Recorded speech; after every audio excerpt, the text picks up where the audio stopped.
12 ਵਜੇ ਠੰਡ ਜੀ ਲੱਗੀ ਤੇਰੇ ਲੈਟਰ ਫੂਕ ਕੇ ਸੇਕੇ 5 ਵਜੇ ਦਿਲ ਟੁੱਟਿਆ 6 ਵਜੇ ਪਹੁੰਚ ਗਿਆ ਠੇਕੇ ਨੀ 5 ਵਜੇ ਦਿਲ ਟੁੱਟਿਆ 6 ਵਜੇ ਪਹੁੰਚ ਗਿਆ ਠੇਕੇ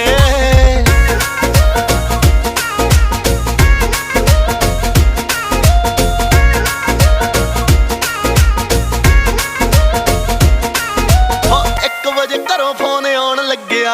ਲੱਡੂ ਵੀਰਾ ਲੱਭਣ ਲਵਾਉਣ ਲੱਗਿਆ 2 ਵਜੇ ਲੱਭਦਾ ਲਵਾਉਂਦਾ ਸੋਹਣੀਏ ਮਾਲਪੁਰ ਠੇਕੇ ਉੱਤੇ ਆਣ